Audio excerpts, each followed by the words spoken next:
Hey guys, welcome back. So if you don't know, I briefly mentioned it, and I just dropped the other video literally just right before this.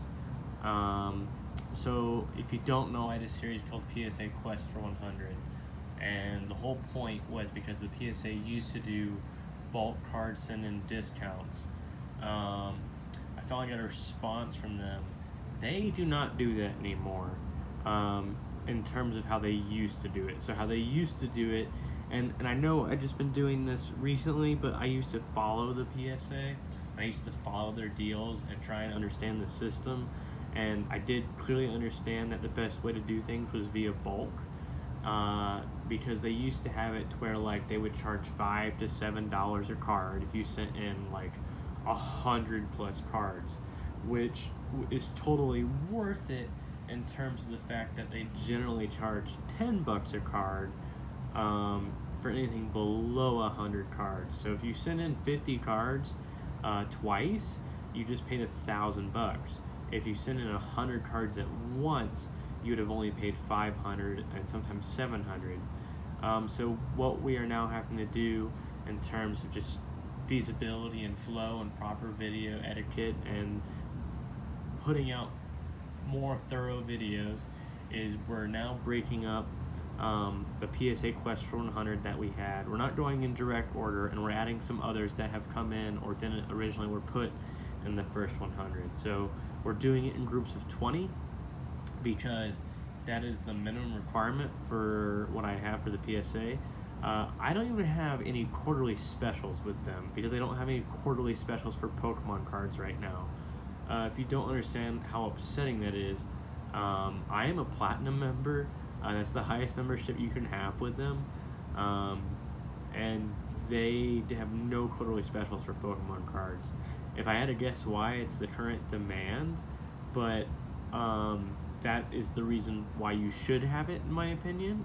It would bring more memberships forward, and on top of that, you would have probably even more cards sent in. But whatever, without further ado, we're going to go ahead and go through these. So I already have the information already written out on which 20 we're going through. If you ever are doing this, so this is just my reference for later for myself. In fact, I need to write first 20. This is separate from the first 15, just the number 15 is different. So this will be first 20. So how I do this in terms of how you want to break this down is I just build this on Excel really quick.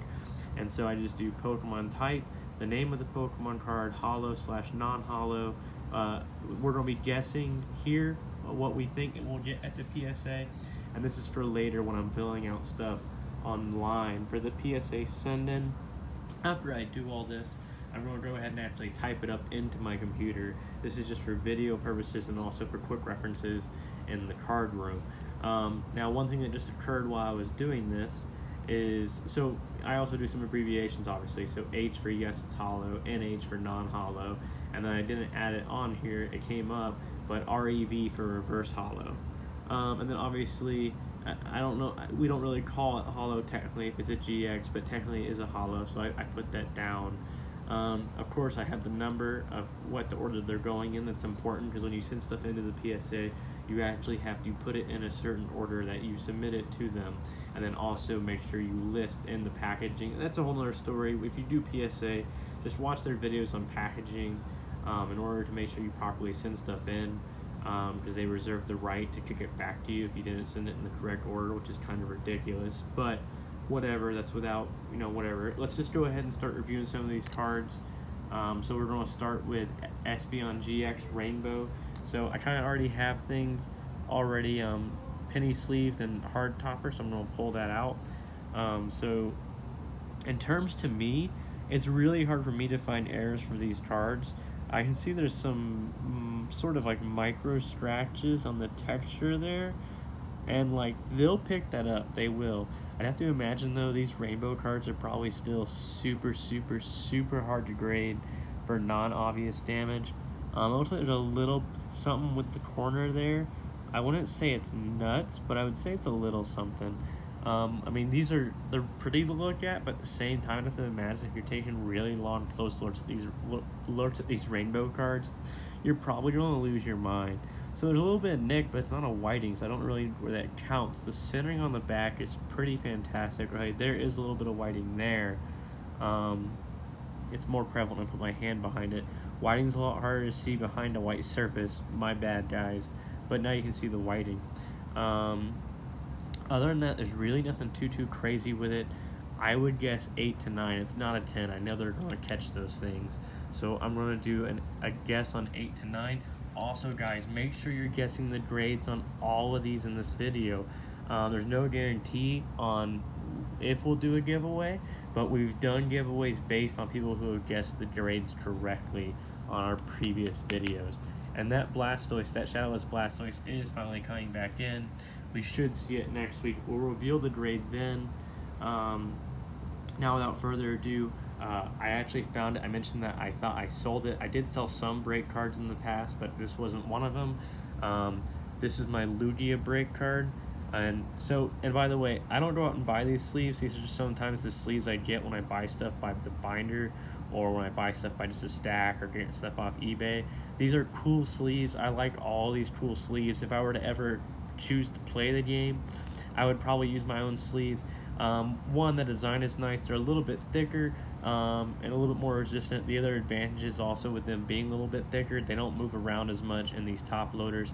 Penny sleeves do move around pretty freely, but I'll get to that in a second in terms of sending stuff to the PSA. So this is my Lugia break card. So I just did a video saying that, in my opinion, break cards are an investment for the future, especially if you PSA them. That's what I strongly suggest. Buy them now, to where it's like you can get, like, for example, this Lugia break mint, people are selling like $4 if it's not graded. There's not a lot of break cards graded. It's really crazy to me how these did not do really well. People did not like them. They don't like their playability. They don't even really enjoy their look. I think their look is super unique. It's one of the only cards that are like this. Not just in terms of how they did all these separate hollow squares that have an amazing reflection, especially when you put the light in the center. All of them refract that light outward. And then also making the main character gold in the center and being a full art, almost 3D effect. But also in terms of that you don't play the card like this, you play the card like this. Everything about this card is so unique. Everything about the break cards is so unique. There's a little miscentering, but nothing nuts. I'm going to give it a double cut. So by double cut, I mean my guess is going to be between an 8 and 10. I, of course, really want a 10, but I just know in feasibility, 10s are just super hard to get. I can't believe that when I decided to start buying and selling, I came across someone who sold me, I think it was either 6 or 8 PSA 10s of some actually decently old vintage cards. He sold me for super cheap. I think I paid $160 for, like, I want to say it was 8 PSA 10s, and I think they were all Japanese. It's one of, like, my first videos. So I just can't believe I had that kind of deal. I just found them right when I decided, like, when I got tired of COVID affecting my other financial investments. I'm like, you know what? Let's go ahead and buy and sell Pokemon cards. And I went on Facebook Marketplace, and there it was. The dude was like 5 minutes down the street from me. So next, if you've already been reading ahead, is Dark Charizard. Now, let me also defend myself. I know I said break cards are the investment in the future. That's why I'm only saying the one in so far. One, to say, hey, I'm sending in my break cards. But two, they're an investment in the future. I need to get funds now to continue to do these Pokemon videos. So that's why I'm sending in some of these Rainbows and Charizards. What I've also purposely done is so that way people can guess the grades. I'm not sending in all of my base set Charizards at once. I'm actually staggering that a little bit so that way people can guess the grades for each of these videos. So next time I do a base set Charizard and another video for PSA sending in, it will actually be different than the ones you'll see here. But without further ado, Dark Charizard. So I was never fond of Dark Charizard. I'm still really not fond of him, really. I don't think his hollow background's really that cool. The only coolest thing about this card is how his tail sits up front with like a golden flame, and how he's kind of like staring back almost at you, but really it could be like whoever his trainer is or whoever else he's fighting. Really though, this is a super clean one up front. That's really fantastic. It's not silvering. I guess there's some. It's really hard to tell, but it looks like it's a really great card. Really good condition. The back's pretty good. It's not really great rounded there, and the centering isn't perfect top to bottom, and left to right's pretty good. Whiting's super minimal. You can still get a 10 with miscentering. I'm going to guess a grade actually 9 to 10. I would say definitely it's 100% an 8. That is 100% for sure. But I wouldn't say 100% for sure it's a 9. I would say I'm pretty confident it's a 9. Hold on. I'm trying to make sure there's no debris in my sleeves or in my top loaders. Some of my top loaders are kind of old, and I'm trying to make sure that I have no debris in them. And I gotta get the, I'm gonna try and get him in his, make sure when you're, I sort of have things sticking out, make sure you get them in their penny sleeve first before putting them in their top loader. And then as I said, these penny sleeves are pretty slippery even in top loaders. So I'll talk about how I make sure when I send them into the PSA, I'll talk about how I make sure that the cards don't rattle around too much. I'm going to say 9 to 10 for him. That was pretty clean. That's fantastic. I really hope it's a 10. I wish he was first edition, but it is what it is. Now, I said I wasn't doing the same card, so this one's easy to guess. Just make sure that, to differentiate, you mention what it is. So this is the Japanese Dark Charizard. It looks like he's got 2 swirls, which is pretty awesome. One right there and almost one right there. The only downside to this card, and it looks like he's got like more dots on this one, but the main issue is there's a smudge here. It's not a deal breaker for sure. The rest of the card is really, really, really good. That smudge does drive me nuts. You can see it now when the light hits that corner. Centering is actually a little off, which is really rare for the Japanese cards. But other than that, no other damage. So there's just the smudge. I'm going to say 8 to 9, really hoping for a 9. It's almost like there's 3 swirls. Like they tried to put one there, they tried to put one there, and then they definitely got one right there. But definitely more little dots on the back of or on the front of Japanese Charizard, Dark Charizard versus English Dark Charizard. So we'll tap him down, tap him. Hi. I'm gonna say 8 to 9 because of the smudge. It's definitely not a 10. Once you see something, it's definitely not a 10 if it's any damage. You can have miscentering, and that's pretty much it, and it's a minimal miscentering. So if you've been reading along, the next one is a base set 2 Charizard. So we'll get him out in front, get him out of his sleeves. The hollow foil isn't perfect. There's minor scratches. I wouldn't say it's anything too nuts. When I hold him like that, see if I hold him like that, almost near mirror finish, tilt him back, you can see the micro cuts. I don't know how hard the PSA hits on those micro cuts, and there's a little bit of bump up top. The centering seems to be pretty good. It's not perfect, but it's pretty good. And this one has this. That's the other thing. I have no idea how hard the PSA grades against that.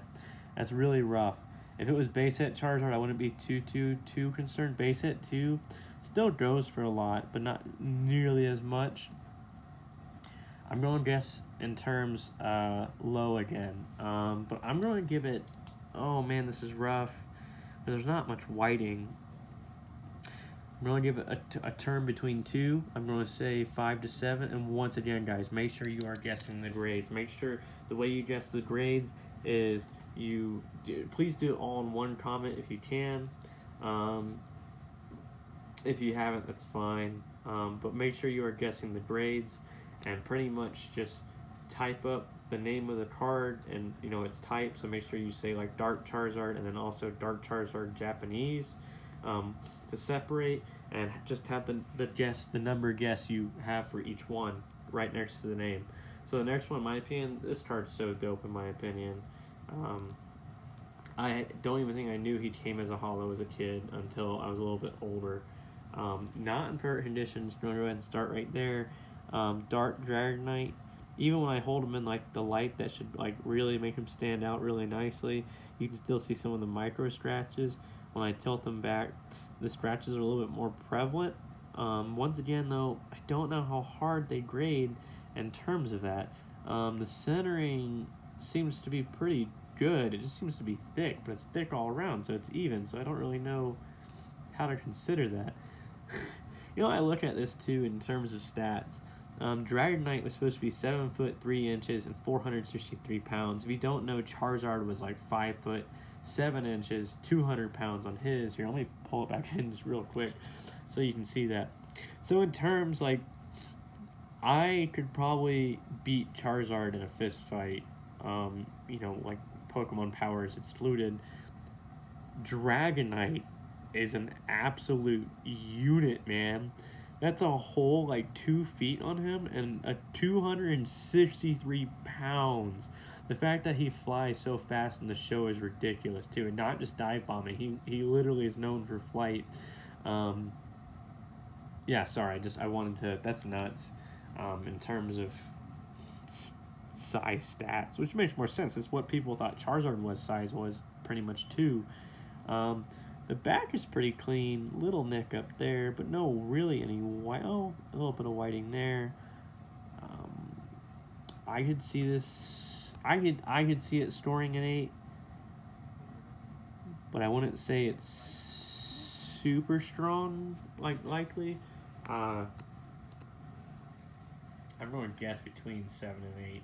So one of the things you're about to see too when I show the full top loader is you'll notice this top loader is has a ton of scratches on it, and it's not even like clear anymore. It's like a bronze. I don't know if it was like in a smoker's house or if it had just been sitting in the sun a lot or whatever caused this to happen. Do not worry about that. The PSA does not care about your top loader, because they just toss it out. You don't get your top loader back. So it's not a part of the grade. It's not a part of anything. They probably resell all the top loaders as used top loaders. I mean, that's what I would do, and just sell them on eBay and make some extra money that way. But they do not care what your top loader's condition is. So don't even worry about that. Wow, we are not even at the the halfway point. I'm going to have to try and speed this along, guys. I'm so sorry. I don't try and go over 20 minutes. Make sure you're still guessing them grades, though. So, some of these we have already shown. Like, for example, this one. This was actually a pull by me. And it's not a huge pull, but in terms, I thought it was a cool pull to get. It looks like there's like a factory line right here. But this was a pretty sweet coffin to get. Kind of like the art style on this, where they're like almost black and white and purple. They added a third color scheme to black and white. I have no idea who that character is. Centering's pretty much solid. I don't see any whiting. There's some edging. I guess there is some whiting. It doesn't make any sense as it was a fresh pull. I don't understand why this is happening to fresh pull cards, but it is. I can't say 10 because I saw some whiting, but I would say 9. I don't know. We're going to say 9 to 10. Because it's just so minimal. And it really should be a 10 because it was a fresh pull anyways, but whatever. This card is one of my original cards. I got it when E-Series was out. I bought these at Kmart from my house. I believe this was in a theme deck. I don't think I got any booster packs. You had a hard time convincing me to buy booster packs as a kid because I was like, $7 for 11 cards when I can buy a whole box for $30. You guys are dumb. But now the tides have changed. So this is actually, this has been in my protection for a while, and I don't think I played with it a lot because at the time I think all my buddies got out of the game, so he pretty much just sat in a binder. Granted, binders aren't 100% protection. There we go, a little bit of whiting. A little bit of whiting there. 8 to 9.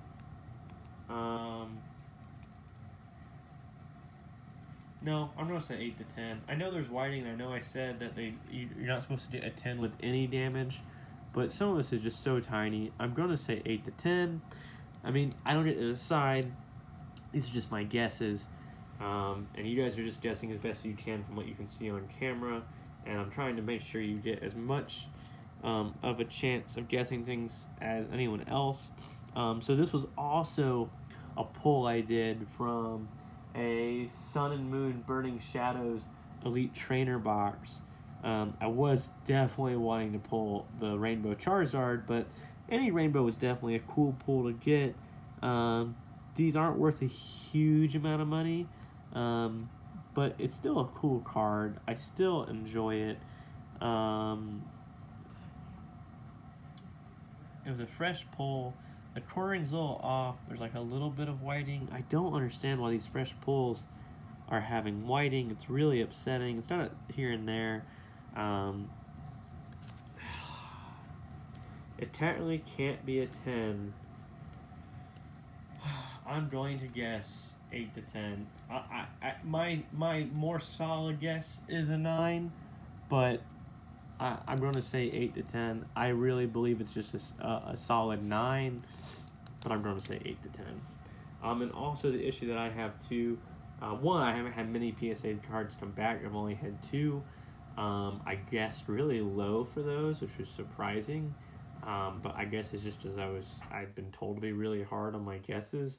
So I'm using it now. I'm probably a little bit more lenient knowing what is what. So this is a Flygon Rainbow. I don't think I pulled him. I believe he was someone I got in a binder from someone. Looks like he's got a factory line up there. The other issue is these rainbow cards, in my opinion, as I said, a couple minutes ago, are really hard to look for minor issues, which is what you have to look for.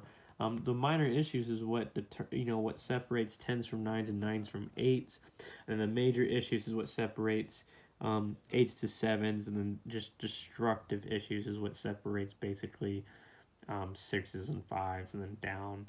The centering was pretty good. It's the same size on top and bottom. I could see him being a 9 and 10. I didn't see any issues, but as I said, the front for those is really hard to tell. And the reason why I know that I have a hard time seeing those issues is because I had gotten a really great deal on a shiny Charizard GX, not the rainbow one, but the shiny, almost like just straight aluminum sort of file back one, and he was a 9, I believe, but I didn't see any issues with him. But they said his surface was only an 8, and that was a BGS card, so they even put like it actually explained like where it lost points, but I didn't see anything wrong with the surface, and so that's why I know that like these other cards, it's really hard for people to catch their errors on the front.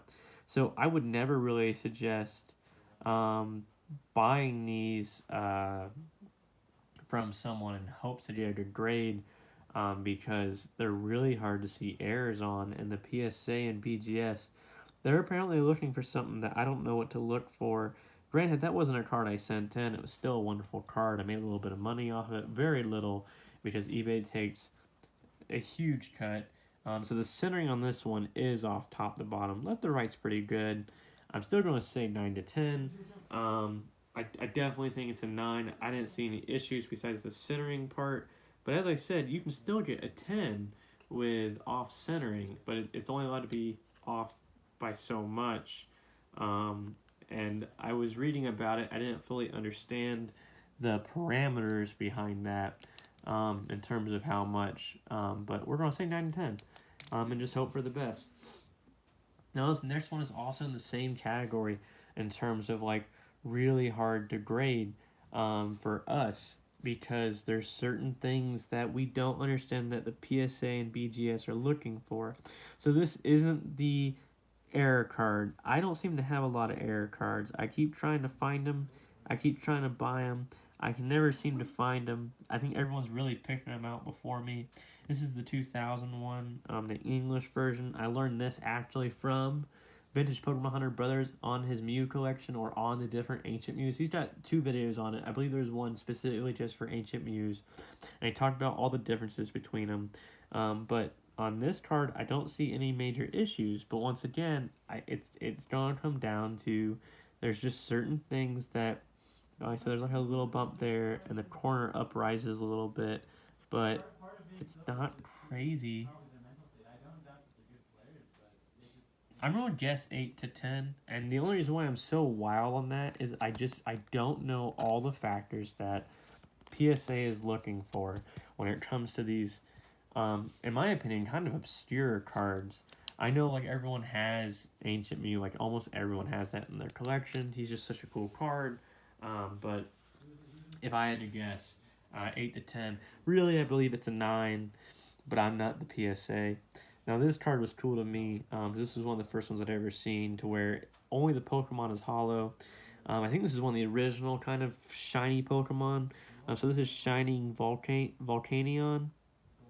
And, yeah, he's pretty solid. I believe I bought this from somebody as an individual card. What I liked about him, too, is they even made, not just it gold, but they made it hollow foil, the rarity symbol. So there's a little uprising there, but it's not really whiting. The centering's a little weird. There's a little whiting down there. I'm going to guess between 8 to 10. I know I'm not really pinpointing my guesses super well, but this is just so I can continue to try and learn. We should have already had our original 15 we sent into the PSA that we purposely had done obscure cards in terms of their condition and our guesses to help us really pinpoint what is what, but they haven't come back yet. So this Vileplume I know is not perfect. I know this one's beat up, but it's a first edition hollow Vileplume. It's still worth sending, and there's definitely some scratches on that hollow foil. The rest of the front looks like it's in pretty decent condition. I wouldn't really call it, oh yeah, I guess it is silvering. So there's some silvering there, but not on this side. Nothing too nuts. Like there's a little bit of a bent corner, which really kind of sucks that happened. I don't know how hard they grade for bent corners, especially when it's kind of subtle. There is some whiting, a decent amount all the way along the bottom edge and the top edge, but not the sides. Well, some, but not like the top and bottom. That's really weird how that worked out. And the centering looks okay. I think we originally guessed a 5 to 6, and we're going to go ahead and we're going to do that again. So we're going to guess 5 to 6. Now, I know I said I was trying to make money, and I am, but it's a first edition hollow, so even at 5 to 6, it's still worth some money, and I believe I got that in a binder. So regardless, I need to sell it. I need to sell all these cards, but it's not a huge deal in my opinion for that one. So I got this Dark Blastoise in a binder. He's hollow. What a wonderful swirl right there next to his tail. Doesn't look like he's a double or triple swirl, but there's a wonderful swirl right next to his tail. Hollow foil looks to be pretty much mirror. That's really fantastic. The front seems to be pretty clean. How's the back? There's a little bit of a, like almost, there's some whiting, a little bit of nick there. Centering looks pretty solid. There's some whiting down here. I'm going to guess 8 to 9. That's just my guess. It might be a little high, but that's what I'm going to start guessing. I'm going to start guessing a little high.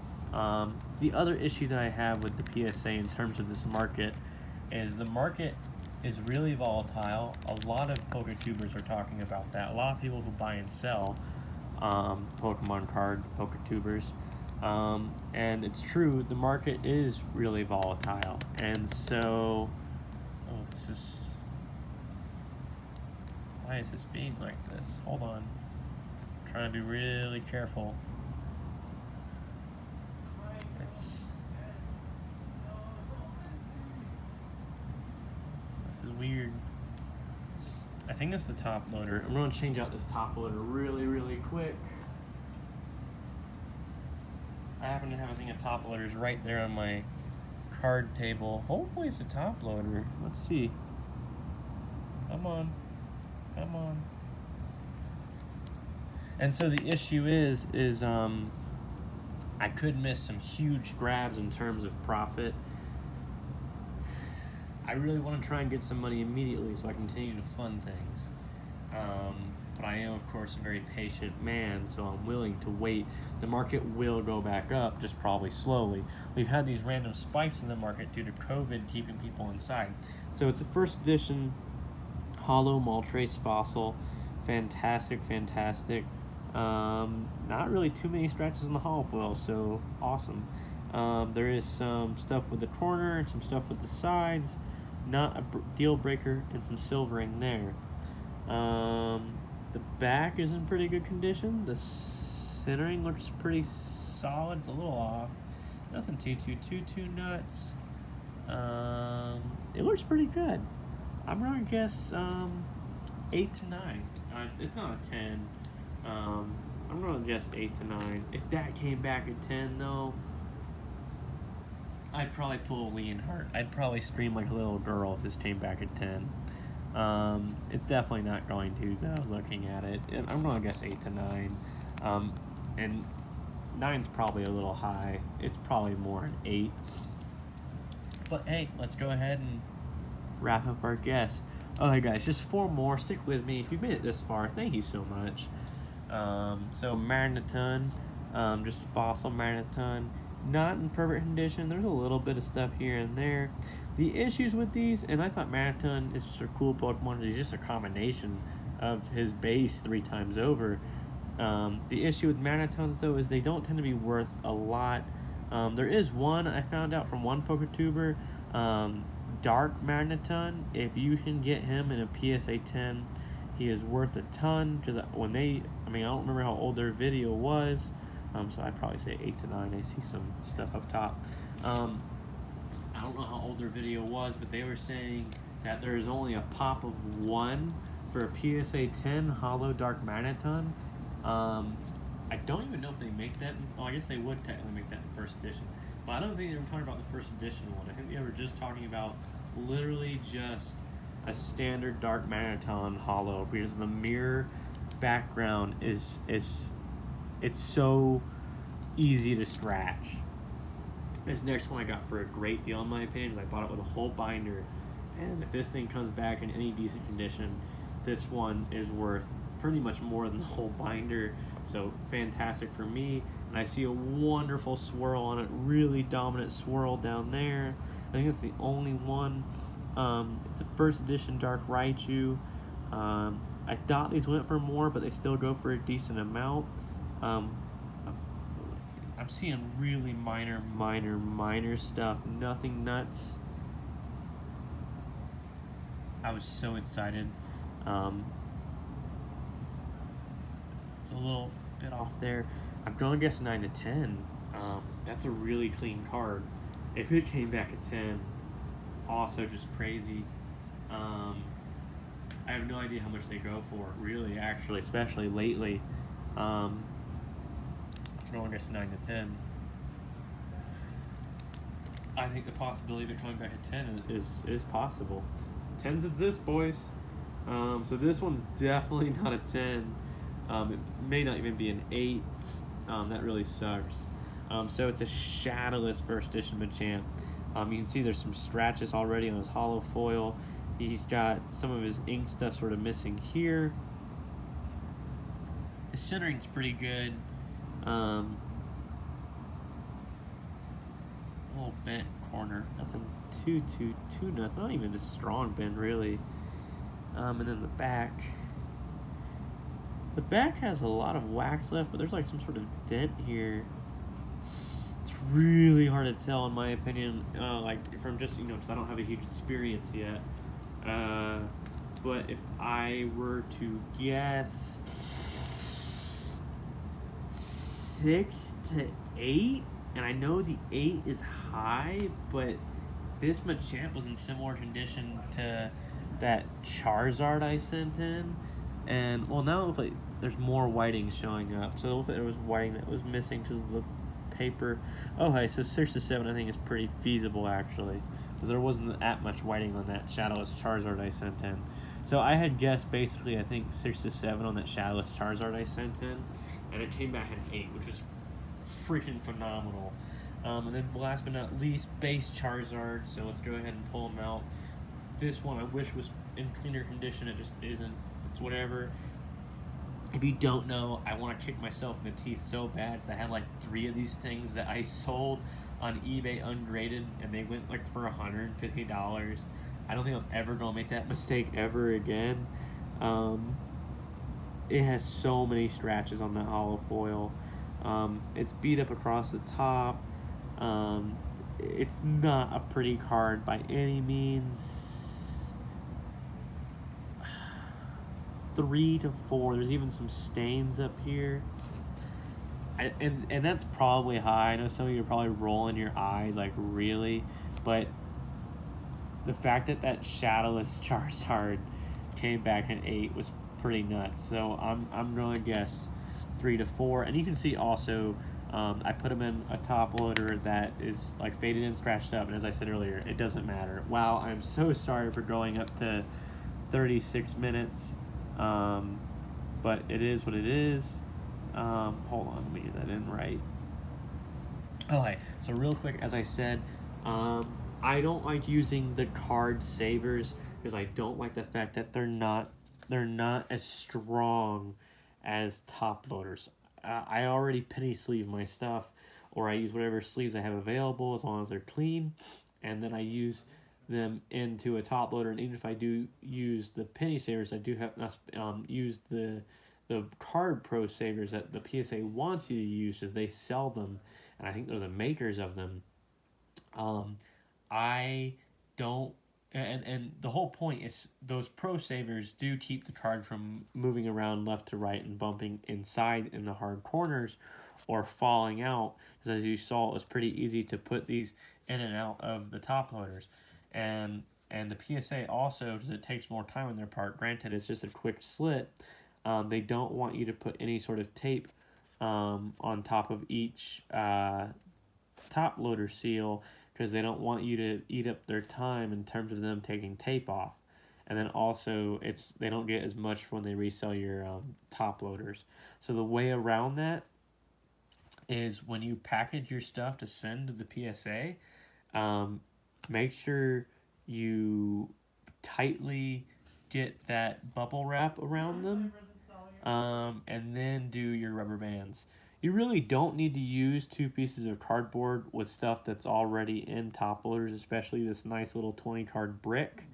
But I mean, I'm sending cards into the PSA. If you're doing the same, I would suggest it. So I would suggest your bubble wrap, and then rubber band. Then I would suggest the 2 pieces of cardboard, rubber band, and then I would suggest however you want to mail them in. I mailed in my PSA Shadowless Charizard and Blastoise, and my purple bubble mailers you see me use. They're just a little bit better than this. They're just the outside, but in terms of it's the same bubble material on the inside. The outside is just more of a water resistant material. So, and those got there just fine. I think the bigger the package, even still more just fine. Especially in terms of just making sure your bubble wrap goes over the tops, and then rubber band, and make sure the rubber band keeps that bubble wrap tight to the top so cards can't slide out. I guess too, if you wanted to, you could use a weak, and seriously, use a weak rubber band with no bubble wrap first, and you can use that for both horizontal and vertical. But you really just want to use a weak rubber band just to make sure that they can't leave those top loaders. It sounds like overkill, but in terms of having to understand this investment for this stack of cards, so you have to understand, I buy everything in binders. For this stack of cards, like if you were to break them up in terms of individuality and how much I really paid for each one of these, I would say I probably paid like $15, $20 for each one of these cards is not an under exaggeration by any means. So I've got basically 20 times 20, $400 worth of cards. But in terms of their actual value, when they get PSA'd, Espeon GX, if it comes back an 8, that's like $120. So I paid basically $20 for that card, $10 for the grade, probably like $2 for the shipping when you break it up amongst all 20 to include insurance. So I paid $32 for this card. I'm gonna sell it for probably 120. If the price is even that low anymore, it's probably higher. Lugia GX break, I'm not gonna sell right away, because it's not worth that much. That's an investment card, but I basically paid probably actually like closer to 50 cents this card. It's going to cost me $12 for all the insurance and grading and stuff. And so I've paid basically $12.50 for it.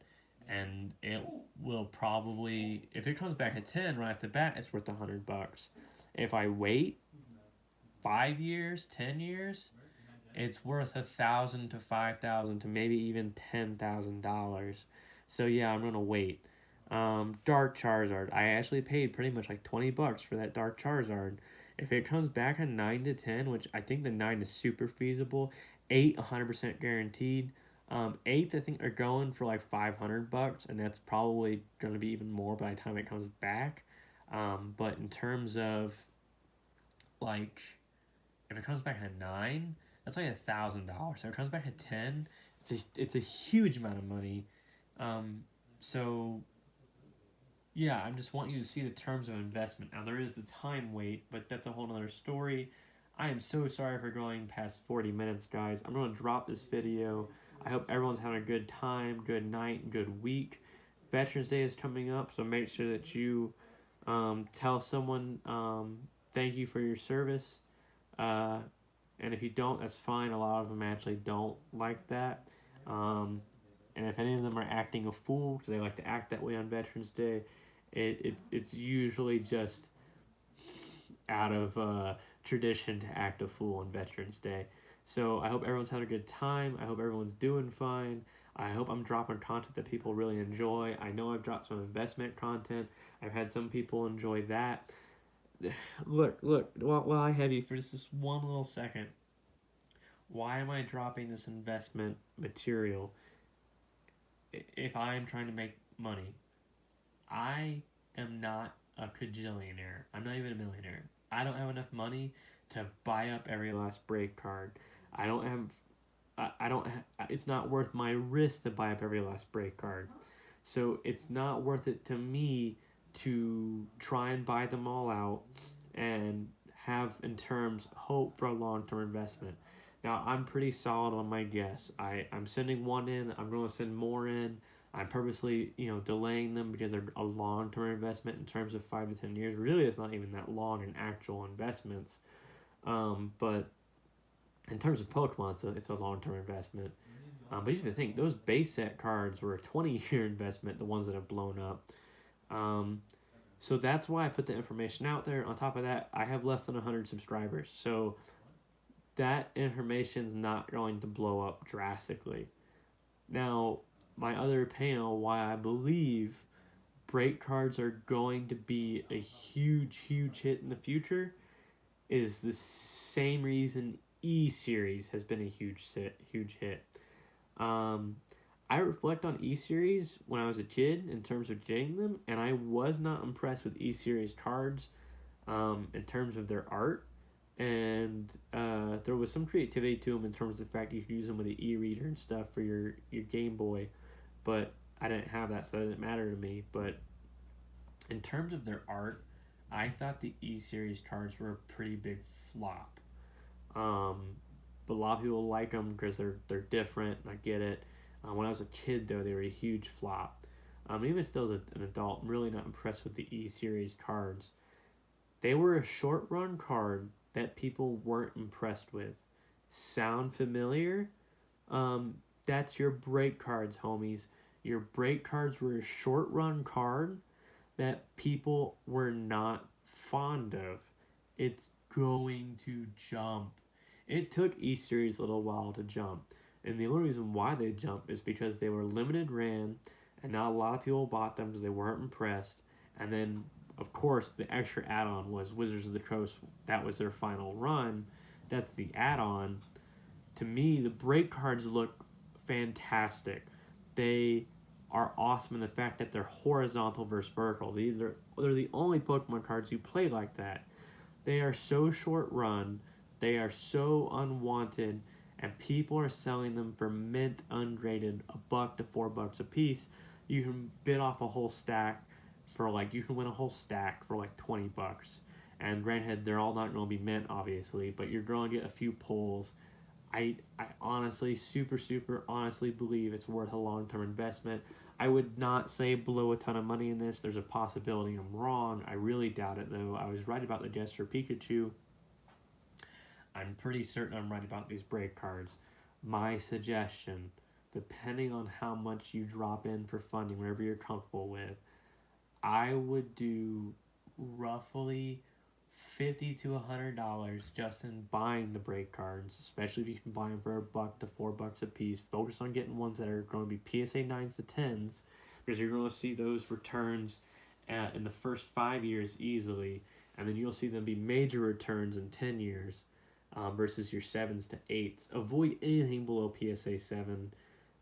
Try and keep it above 7. 8s, I would say, are pretty easy to get in that card lot because they just weren't played cards. Try and get your 9s to 10s. I would suggest invest $100 in just buying the cards. That should roughly get you somewhere between 25 and probably 50 of those cards in mint condition if you know a guy.